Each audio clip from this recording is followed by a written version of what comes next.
দুনিয়ার কোনো স্বার্থে নয়, শুধুমাত্র কেবলমাত্র আল্লাহর দ্বীনকে আল্লাহর জমিনে বিজয়ী করার জন্য যদি কেউ সশস্ত্র সংগ্রামে নিহত হয় তাদেরকে শাহিদ বলা হয়। শহীদ দুই প্রকার, একটা হচ্ছে শাহিদুদ দুনিয়া ওয়াল আখিরা, যেটা আমরা বলেছি যারা আল্লাহর রাস্তায় নিহত হয়েছে তারা।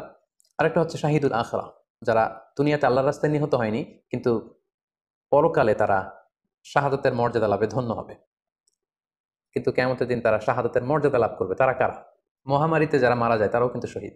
প্লেগ রোগে বা মহামারীতে, পেটের পীড়ায়, পেটের কোনো রোগে যদি কেউ আক্রান্ত হয়ে মারা যায়, সে কিয়ামতের দিন শাহাদাতের মর্যাদা লাভ করবে।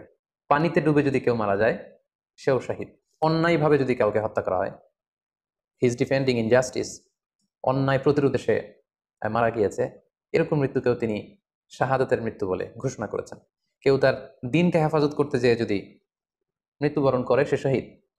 নিজের রক্ত বাঁচাতে যেয়ে যদি কেউ মৃত্যুবরণ করে, শহীদ। তার সম্পদ বাঁচাতে যেয়ে যদি মৃত্যুবরণ করে, সে শহীদ। তার ফ্যামিলিকে সেভ করতে যেয়ে কেউ যদি মৃত্যুবরণ করে, সেও শহীদ।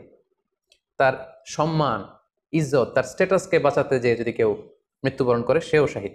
ধ্বংসস্তূপের নিচে চাপা পড়ে যদি কেউ মারা যায়, বা কোনো দেয়ালের নিচে চাপা পড়ে যদি কেউ মারা যায়, সে শাহিদ। ফুসফুসের কোনো রোগে, লেটসে লাং ক্যান্সারে যদি কেউ মারা যায়, ফুসফুসের কোনো ভয়ানক রোগে যদি কেউ মারা যায়, সে শাহিদ, শহীদের মর্যাদা পাবে। আল হারিকু শাহিদ, আগুনে পড়ে যদি কেউ মারা যায়, সেও শহীদ। ওয়াল মারআতু তামুতু বিজুমআইন শাহিদ, বাচ্চা পেটে ধারণ করেছে, অর্থাৎ গর্ভবতী মা যদি এই প্রেগনেন্সির কারণে কিংবা বেবি ডেলিভারি করতে যেয়ে যদি মারা যায়, সেও কিন্তু শহীদদের কাতারে দাঁড়াবে।